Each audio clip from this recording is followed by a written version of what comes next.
Welcome दोस्तों। आज जैसा कि हमने आपसे लास्ट वीडियो में एआई के बारे में डिस्कस किया था कि क्या होता है एआई, क्यों उसको हम डेवलप करते हैं, क्यों उसकी ज़रूरत पड़ी।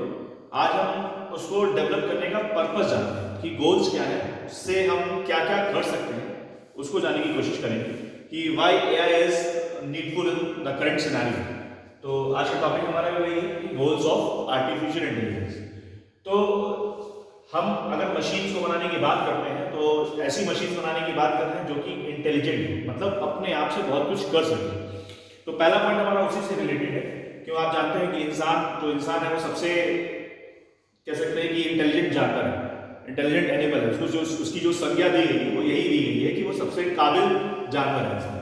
तो वही चीज अगर हम काबिलता किसी और चीज में डाल दें तो वो भी इंसान की कैटेगरी के बराबर आ जाएगा। तो कहने का मतलब है कि इंसान जो भी चीज अपने हिसाब से चीजों को सोचकर उसके हिसाब से रिएक्ट कर सकता है, वो चीज हमें मशीन में डालनी है। तो जो चीज इंसान के अंदर, उस इंसान की बुद्धिमत्ता है, उसको हम मशीन में डालने की कोशिश कर रहे हैं। मतलब मशीन को उस काबिल बना दें कि वो इंसान की इंटेलिजेंस को हटा दें, यानी रेप्लिकेट कर सके। तो पहला पॉइंट हमारा उसी से रिलेटेड है कि रेप्लिकेट ह्यूमन इंटेलिजेंस, मतलब हम इस मशीन को इतना काबिल बना दें कि जिसकी वजह से इंसान की जो इंटेलिजेंस है वो उसको वो ओवरकम कर सके, इसको आगे बढ़ा सके। नेक्स्ट जब हम बात करेंगे कि मशीन्स को इस तरीके से बनाया जा रहा है कि वो किसी भी तरीके का कोई भी टास्क हो, नॉलेज बेस्ड टास्क हो, जिसमें उसको अपनी बुद्धिमत्ता लगानी पड़े, उस तरीके के टास्क को करने के लिए भी हम मशीन्स को डेवलप कर सकते हैं। मतलब कितनी भी क्रिटिकल सिचुएशन आ जाए, कोई भी क्रिटिकल प्रॉब्लम आ जाए, तो मशीन उसके साथ सोच सके और उसको परफॉर्म कर सके। तो उस पर्पज से भी हम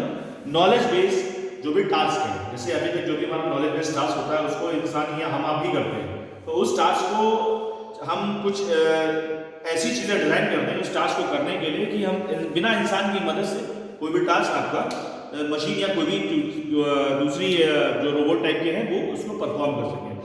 फॉर एग्जाम्पल अगर जैसे कोई भी सिचुएशन में फंसे हुए हैं और सिचुएशन के हिसाब से हमें रिएक्ट करना है, तो उसके लिए या कोई भी हमारे पास एक पजल आती है, तो उस पजल को सॉल्व करने के लिए हम इंटेलिजेंट जो होती है वो इंसान की दिखती है। तो वो चीज अगर मशीन कर दे तो हम कह सकते हैं कि मशीन हमारी एक तरह से इंसान के काबिल, इंसान के बराबर में आ चुकी है। ठीक, तो वो हम कह सकते हैं कि एक यही पर्पस हमारा कि नॉलेज इंटेंसिव टास्क को डेवलप करने के लिए या उसको सॉल्व करने के लिए भी हम मशीन्स को डेवलप कर रहे हैं या एआई को लाने की कोशिश करते हैं। थर्ड पॉइंट जो हमारा है वो ये है कि intelligent connection of perception and action. जाहिर सी बात है कि भाई इंसान जो होता है वो किसी भी सिचुएशन में हो, उस सिचुएशन को पहले परसीव करता है, परसीव करने के बाद उस पर एक्शन परफॉर्म करता है, यानी उस पर एक्ट करता है। मतलब सिचुएशन के हिसाब से वो एक्शन परफॉर्म करता है। तो जैसे अगर किसी तरह की कोई भी सिचुएशन है, उस सिचुएशन के हिसाब से अगर मशीन उसको परसीव करे, परसीव करने के बाद जब उस पर रिएक्शन दे या एक्शन परफॉर्म करे, तो अगर वो ये चीज करने लगे किसी भी सिचुएशन को परसीव करे, जैसे हम अगर मान लो बहुत ठंड हो रही है, उस ठंड में हम जा रहे हैं बाहर, तो हमने इस एनवायरमेंट को परसीव किया, हमने देखा कि टेम्परेचर बहुत डाउन है, तो हमने जैकेट कवर कर लिया, जैकेट से अपने आप को कवर कर लिया। तो सिमिलरली अगर अभी की डेट में आप देखो कोई मशीन है किसी भी एनवायरमेंट में, चाहे धूप हो, चाहे छांव हो, चाहे ठंडी हो, वो इस तरह की सिचुएशन को ऑब्जर्व नहीं करती।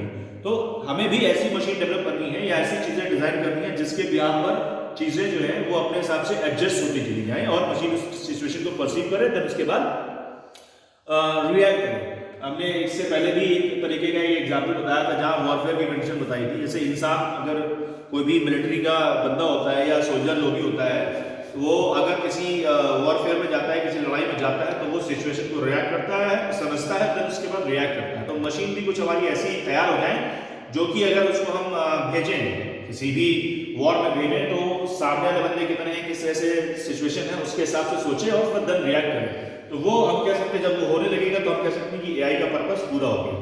नेक्स्ट बात करते हैं कुछ ऐसी चीजें हैं जो इंसान हमारा परफॉर्म करता है, इंसान की मदद से परफॉर्म की जाती हैं, इंसानों की मदद से।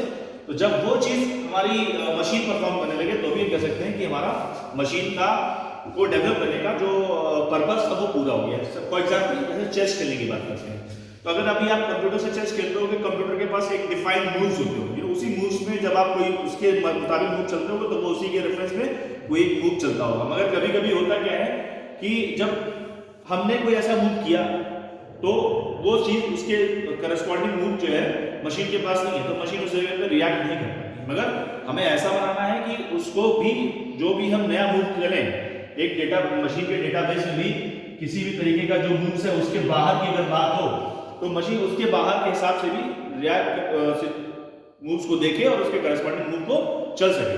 तो उस पर्पज से भी हम एक ऐसी मशीन को डिजाइन करना है। दूसरा कि सर्जिकल ऑपरेशंस की बात करते हैं। जैसे सर्जिकल ऑपरेशन किसी भी तरीके का ऑपरेशन होता है, अभी तो वो डॉक्टर ही परफॉर्म करते हैं, मगर आने वाले समय में जब जो भी जहां जहां हमारे ह्यूमन डिप्लॉयड हैं उन सभी जगह पे मोस्टली हमें मशीन्स को डिप्लॉय करना है। तो हमें कुछ ऐसे भी चीजें, ऐसी भी मशीन्स या ऐसे भी ऐप बनाने पड़ेंगे जो, या रोबोट्स बनाने पड़ेंगे जो कि किसी भी तरीके का सर्जिकल ऑपरेशन को परफॉर्म कर सके, मतलब उसकी सर्जरी भी कर सके। तो इस तरीके के रोबोट्स या हमें मशीन्स को डेवलप करना पड़ेगा। और तीसरा पॉइंट है इसके रिगार्डिंग की drive in a car and traffic. मतलब क्या है कि जैसे एक हम एग्जांपल लेते हैं, कैलिफोर्निया की टेस्ला कंपनी है जो कि एक ऑटोमोबाइल सेक्टर की है। तो इस कंपनी में सबसे पहले जो है वो ड्राइवरलेस कार बनाना शुरू किया, जो उसमें ड्राइवरलेस कार जिसमें जो है ड्राइवर की जरूरत नहीं पड़ती और वो कार मशीन्स के बिहाफ पर ही चलती है, सिचुएशंस को ऑब्जर्व करती है, देन उसके हिसाब से ट्रैफिक को ऑब्जर्व करते हुए कार को ड्राइव करती है कि कहाँ कितना में ब्रेक लगाना है, कहाँ ट्रैफिक है, तो उसके हिसाब से कैसे सिचुएशन को चेंज करना है। तो वो चीज इस पर्टिकुलर के थ्रू पूरी होगी। उसके बाद क्या है कि हमें कुछ ऐसे सिस्टम्स को क्रिएट करना है। पांचवा जो पॉइंट हमारा वो इसी चीज को बताता है कि हमने आपको बताया कि ह्यूमन और मशीन कैसे डिफरेंट है। तो जहां तक बात ह्यूमन की करते हैं, तो ह्यूमन के पास सिर्फ एक चीज है, वो है इंटेलिजेंस। इंटेलिजेंस होने के साथ साथ ह्यूमन के पास, हमारे पास उसका अपना बिहेवियर है, उसका अपना सेंटिमेंट्स है, बिहेवियर है, सेंटिमेंट्स है और थिंकिंग पावर है। ये सारी चीजें ह्यूमन के पास है। तब ये सारी चीजें अगर मशीन में डाल दें तो मशीन भी हमारी हूबहू ह्यूमन की तरह ही बिहेव करने लगेगी। तो यही चीज यहाँ पे लिखी है कि इंटेलिजेंस को शो करने के लिए आपको मशीन को उसके बिहेवियर को समझना पड़ेगा, उसको समझना पड़ेगा उसको। और कोई भी चीज अगर लिखी है, कोई भी चीज अगर उसके सामने है, उस सिचुएशन को उसको समझना है, यानी उसको एनालाइज करना है। ठीक है, उस सिचुएशन को वो एनालाइज करेगी। एनालाइज करने के बाद जो भी सिचुएशन सामने आ रही है उस सिचुएशन के हिसाब से दूसरे लोगों को एडवाइस प्रोवाइड करेगी। तो ये चीज मशीन के साथ जरूरी है, तभी हम कह सकते हैं कि मशीन्स को बनाने का पर्पस पूरा है। तो मतलब कहने का है कि वो किसी भी तरीके की कोई भी सिचुएशन हो, उस सिचुएशन को परसीव करे, देन उसके बाद उसको रिएक्ट करे। ये जरूरी है मशीन के लिए। फिर है कि जो भी ह्यूमन हमारा जितना भी काम करता है वो सारे काम उसको मशीन भी परफॉर्म कर सके। तो ऐसी मशीन बनानी है तो हम कह सकते हैं कि एआई का पर्पस पूरा हो गया। किसी भी तरीके का नॉलेज बेस्ड टास्क को, तो उस टास्क को अगर इंसान कर सकता है तो क्यों ना उस टास्क को मशीन से भी किया जाए, तो वो भी बनाने का पर्पस है। ठीक है, चेस हम कह सकते हैं, मशीन आपस में चेस खेल सके, डिफरेंट मूव्स प्ले कर सके, कोई भी सर्जिकल ऑपरेशन परफॉर्म करना उस पर्पस से भी हम बना सके। कोई ऐसी कार बनाए जिसमें ड्राइवर ना हो, मशीन उस कार को ड्राइव करे, तो वो सारे पर्पस हमारे एआई को बनाने के लिए है। अब अगली बात करते हैं इसके एडवांटेजेस और डिसएडवांटेजेस, एआई के एडवांटेजेस और डिसएडवांटेज। जहां तक बात एडवांटेज की करते हैं तो एडवांटेज की बात हम करेंगे जब हम मशीन से कोई भी टास्क परफॉर्म करेंगे तो उस केस में एक्यूरेसी हमारी अच्छी होगी। हम जानते हैं कि इंसानों से गलती होती है, मगर मशीन अगर कोई भी टास्क करेंगे, अगर हम डिफाइंड इनपुट देंगे, जो भी इनपुट हमें देना है, अगर मशीन ने उसको सही से अंडरस्टैंड किया, ठीक है, तो उसके बाद उसका आउटपुट सही तरीके से देगी, मतलब डिजायर्ड आउटपुट आपके सामने प्रोड्यूस होगा। तो कहने का मतलब हम ये कह सकते हैं कि जब हम कोई भी इनपुट प्रोवाइड कर रहे हैं किसी मशीन को, तो वो मेन मैटर करता है कि अगर आपने प्रॉब्लम को सही डिपिक्ट किया है मशीन को, तो वो उसको सही से समझ के जो हमारे मतलब है उसके मुताबिक जो आउटपुट है वो प्रोवाइड करेगी, मतलब जो उसका आंसर है वो सही आएगा।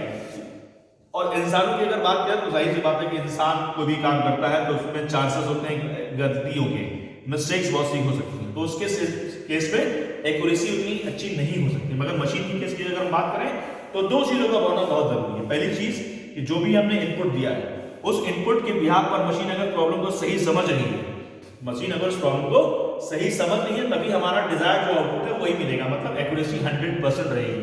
तो इसी जो प्रोसेसिंग है इसको हम बोलते हैं एनएलपी, नेचुरल लैंग्वेज प्रोसेसिंग। ठीक है, तो वो चीज मशीन के साथ होना जरूरी है। अगर उसने प्रॉब्लम को सही समझा तो उसका 100% आंसर सही आएगा बिना किसी एरर के साथ। तो एक ये एडवांटेज है किसी मशीन के थ्रू काम कराने का। दूसरा, जाहिर सी बात है कि हमारी मशीन जो 100 लोग इंसान मिलकर काम करते हैं, मशीन एक बार में काम कर सकती है, तो उसके लिए कह सकते हो कि आप स्पीड उसकी अच्छी है। नेक्स्ट बात करते हैं रिलायबिलिटी। जाहिर सी बात है कि भाई मशीन अगर है तो अगर वो नहीं है या अच्छा काम कर रही है तो उस पर हम भरोसा कर सकते हैं।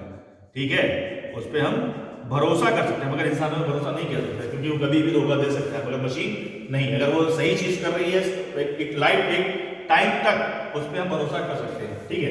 मगर इंसानों पे कभी भी भरोसा नहीं किया जा सकता, अगर वो बहुत भरोसेमंद नहीं है तब तक।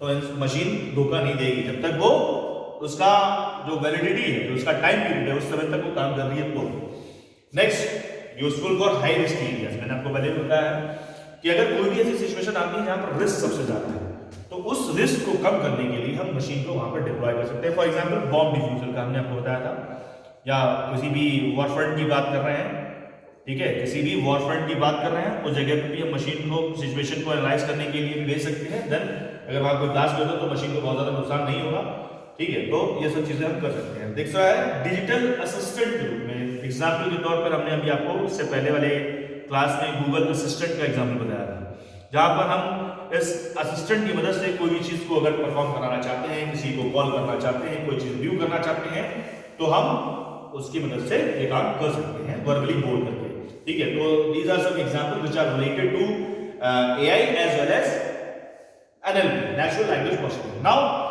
अब अगर उसी चीज के, हर चीज के दो पहलू होते हैं, अगर एक पॉजिटिव हो तो नेगेटिव भी है। तो नेगेटिव पहलू क्या है एआई का? सबसे पहली बात कि अगर हम जो चीज इंसानों के अंदर है वो चीज अगर मशीन में डिप्लॉय करने की कोशिश करें तो जाहिर सी बात उसकी कॉस्टिंग हाई होगी, उसकी कॉस्टिंग हाई होगी। आपने बहुत देखा होगा कि जो हमारे पास मशीन्स आती हैं वो मशीन्स बहुत कॉस्टली होती हैं।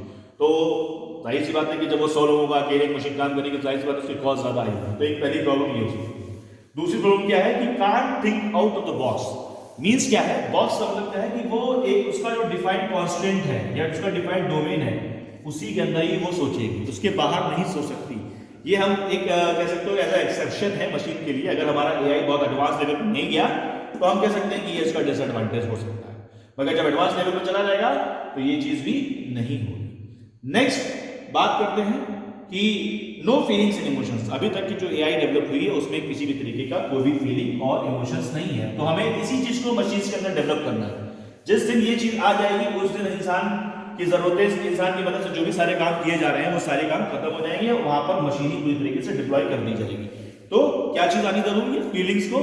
मतलब अभी तक वो सेंटिमेंट्स को नहीं समझती, हमारी मशीन जो भी होती है वो किसी भी तरीके के सेंटिमेंट्स को नहीं समझती, मगर आने वाले समय में वो भी चीज हो जाएगी। और जब वो चीज हो जाएगी तो हम कह सकते हैं कि मशीन को हर जगह डिप्लॉय कर सकते हैं। अभी यही एक फेज ऐसा है जिसकी वजह से इंसान अभी भी मशीन से सुपीरियर है।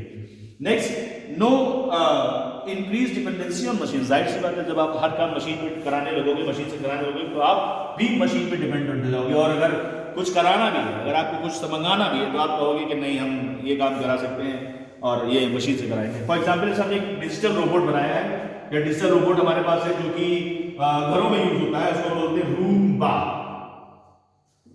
ये हमारा एक डिजिटल रोबोट है, इसको बोलते हैं रूम्बा। ये घरों में साफ सफाई के लिए भी इस पर्पस से यूज किया जाता है। तो जब हम आप जानते हैं कि हम खुद किसी चीज की साफ सफाई करते हैं, जाहिर सी बात है हम एग्जॉस्ट हो जाते हैं। तो उस एग्जॉस्ट को टायर्डनेस से बचने के लिए हम इस तरीके के रोबोट्स को हायर कर लेंगे। और जब ये रोबोट अगर मान लो आपका वर्किंग में नहीं सही काम कर रहा तो जाहिर सी बात हमें इस पर डिपेंडेंट होना पड़ेगा, इस पे काम, इससे मदद लेनी पड़ेगी। अगर ये काम कर रहा तो ठीक है, मतलब फिर हमें ना चाहते हुए भी काम करना पड़ेगा। तो यही वजह है कि जब आप हर जगह मशीन को डिप्लॉय करने लगोगे तो डिप्लॉय करने के साथ साथ आप उन पर डिपेंडेंट भी ज्यादा होंगे। और डिपेंडेंट होंगे मतलब फिर आपके लिए मुश्किल होगा उस टास्क को मशीन से हटकर कर पाना, अगर मशीन उस जगह पे काम नहीं कर पा रही है तो। ठीक, नेक्स्ट है ओरिजिनल क्रिएटिविटी। जाहिर सी बात है कि जब हमने ये सेकंड पॉइंट बताया था तो उसी पॉइंट से रिलेटेड क्रिएटिविटी की बात कर रहे हैं कि मतलब जो इंसान सोच सकता है।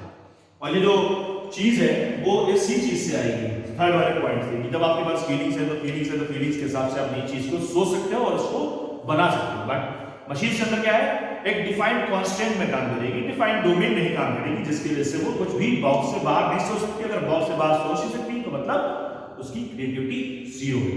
मगर ये अभी तक है, आने वाले समय में ये चीज भी दूर हो जाएगी। तो ये कुछ हमारे डिसएडवांटेजेस हैं जो कि मैं समझता हूं कि नेक्स्ट आने वाली जनरेशन में कुछ न कुछ तो दूर हो ही जाएंगे। ये चीज भले न दूर हो, मगर डोमेन के बाहर सोचने का भी क्षमता बढ़ जाएगी, क्रिएटिविटी भी आ जाएगी और इमोशंस भी आ जाएंगे। हाँ, दो चीजें हैं जो आपकी बनी रह सकती हैं, एक है हाई कॉस्टिंग के लिए और दूसरी है डिपेंडेंसी ऑन मशीन। तो आज का हमारा टॉपिक था जो एआई के गोल्स और उसके एडवांटेज और डिसएडवांटेज को लेकर था।